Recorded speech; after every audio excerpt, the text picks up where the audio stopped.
Hi, I'm Jake Gilbert, the Dean of Wellness at Westfield High School and President of the Wellbeing Coalition of Westfield. We'd like to thank the Wellbeing Coalition and Parent University for bringing us the movie Angst. I know many of you watched it. If you have not, we encourage you to watch it to learn about anxiety. We know that right now, 2020, COVID, all the things that are going on, anxiety is a major concern not only for our youth, our students, but also for our parents. 10 years ago, the first time I encountered a young person with anxiety, I really had no idea what to do. I remember thinking, this kid needs help, but having no idea how to help the kid. I wondered, did the parents do something wrong? Is there something wrong with the kid that they're not addressing? Over the years, I've learned so much. We want to start a conversation, whether you have a child at home with anxiety or whether you have your child is friends with someone with anxiety or you just want to help. We want to start a conversation that's ongoing that gives us opportunities to learn and how to address and help these young people with anxiety and how to help our parents. Absolutely. My name is Lani Johnston. I'm one of the counselors here at the high school, and like Jake mentioned, we appreciate just your involvement and your thoughts on how do we help our children, how do we help our friends, how do we help the people in our community who might be suffering with anxiety for the first time, just being in a different time that we are in 2020. There are several different forms of anxiety that you could be facing, you or your child. And we want you to know that anxiety in general is a normal characteristic that many of us feel at some point or another.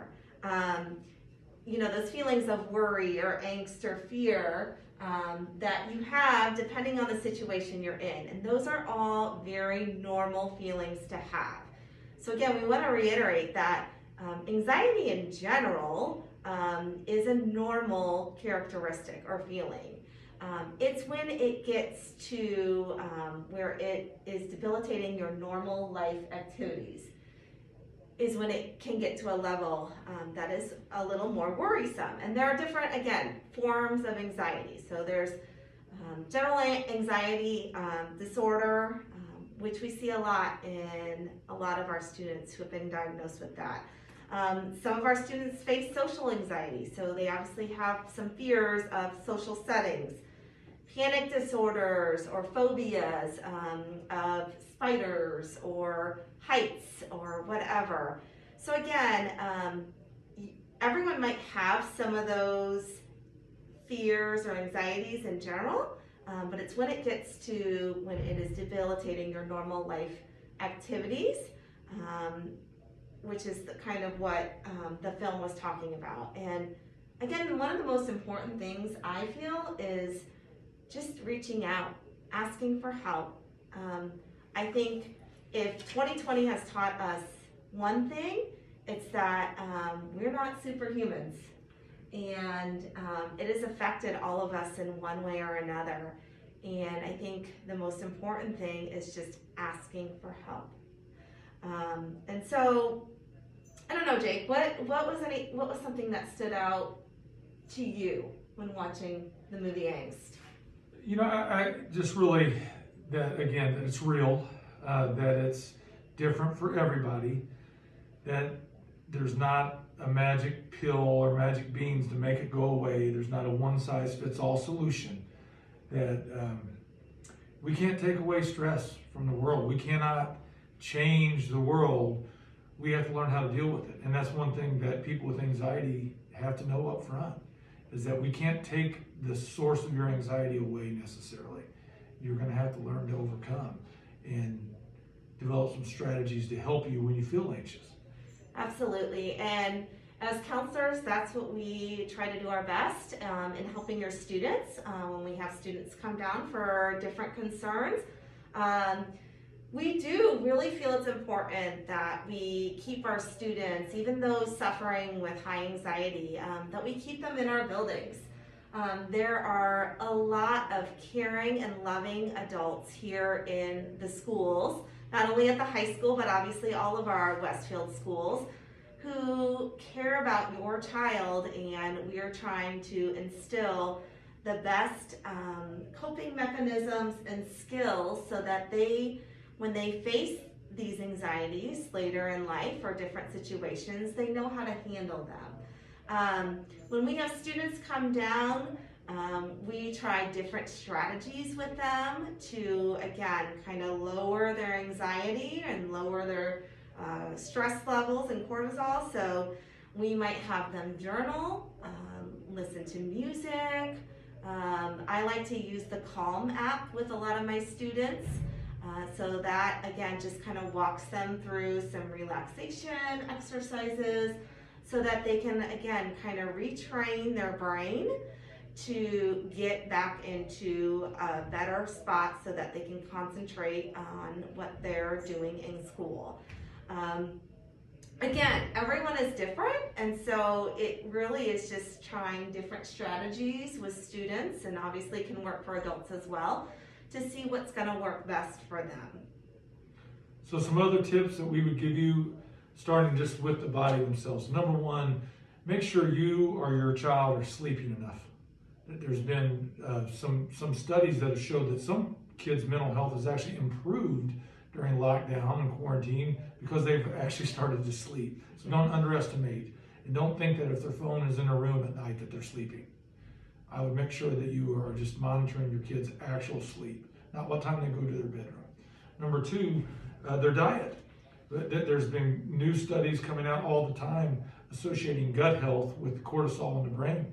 So make sure that the diet is good. Obviously, a lot of the processed foods and sugars that we eat can make us all depressed. Too many Christmas cookies around the holidays don't really help with mental health. So make sure that you're monitoring diets. Things like breathing. So the different systems in your body really cannot regulate themselves until your breathing is regulated.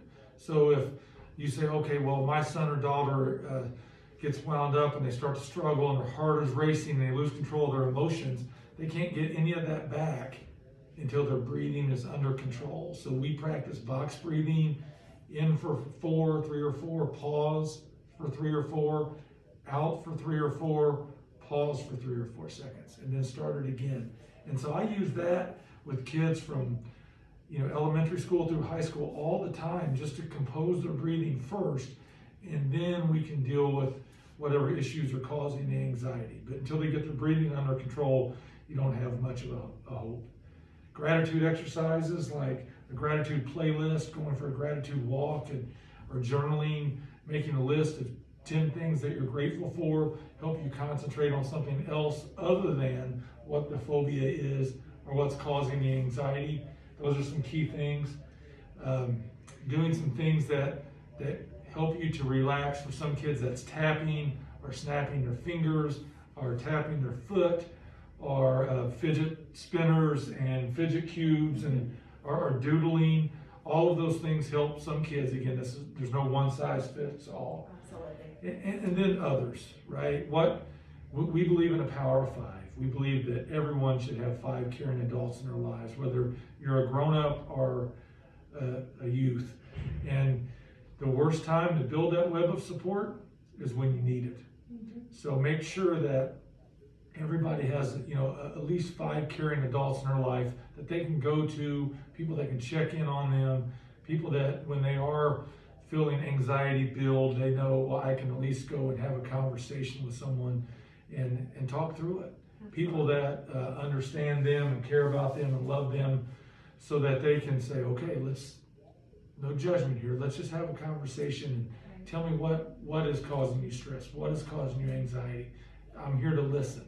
I think that's critical. And I think that's the hardest part. I mean, I think if we want to take one thing away, is that you're reaching out. Yeah. And that's hard because, especially I think young adults feel like, well, I'm a failure if I have to reach out for help.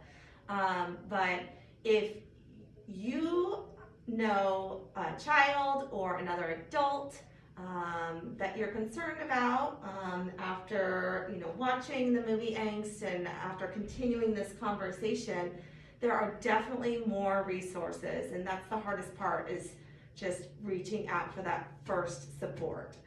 So Jake's going to talk about kind of those final resources or how to continue this conversation, because we'd love to be able to get you the resources you need. So yeah, in closing, if someone's suffering from anxiety, they may not know what to do, but they know how they feel. And how they feel is very real. So the opposite of being dismissive of that would be, well, how can I help you? And if you don't have the answers, don't feel bad about that whatsoever. Please go to the Wellbeing Coalition website or go to Parent University's website, and you'll find lots of additional resources out there. And never hesitate to reach out to us here at the high school. Again, Jake Gilbert, Lani Johnston, anything we can do to help you in any way, shape, or form. But there are wonderful resources tied to the Parent University website that can direct you to other resources as well that maybe you can employ for yourself, your son, your daughter, or a friend of yours. And we're here for you. Absolutely. Thanks for joining us today. Go Rocks.